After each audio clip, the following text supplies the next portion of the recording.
In today's video, I'm going to show you how to save a Krita drawing as an image the correct way so you can export it in the format you need without changing your original working file. This is really important because in Krita, you do not want to use save, as if your goal is to create a shareable image file. Instead, you want to export your artwork properly so you can keep editing your project later if you need to.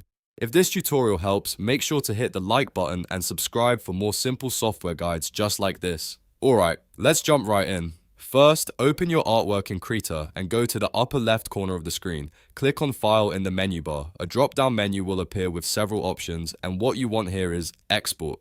Click Export, not Save As. This is one of the most common mistakes beginners make, because Save As can change your working file format, while Export is the proper way to create an image version of your drawing. Once you click Export, a save window will open. Now, you need to choose where you want the image to be saved on your computer. Pick your destination folder carefully so you can find the file later, whether that's on your desktop, in Downloads, or inside a project folder. After that, type in a clear file name for your image. It's always a good idea to use a name that makes sense, especially if you're exporting multiple versions of the same artwork. Next, look for the Save as Type drop-down menu. This is where you choose the image format you want to export. If you want to keep a transparent background, select PNG image, which usually shows as PNG image. *.png. PNG is the best choice for drawings, logos, stickers, and artwork that need transparency or high quality. If you want a smaller file size and you do not need transparency, you can choose JPEG image, which may appear as JPEG image, *.jpg, *.jpeg. JPEG is useful when you want to share your artwork online or send it quickly, but keep in mind that JPEG does not preserve transparent backgrounds. After selecting the format, click Save.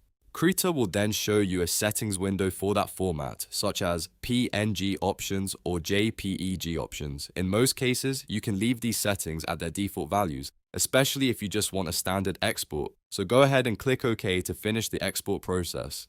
And that's it. Your Krita drawing is now saved as an image file. You can now upload it, share it, print it, or use it anywhere else you need. Just remember, if you want to keep editing your artwork later, keep your original Krita project file too, because that's the file that preserves all your layers and editing options. If this video helped you out, please hit the like button, subscribe to the channel, and turn on notifications for more easy step-by-step tutorials. Thanks for watching, and I'll see you in the next one.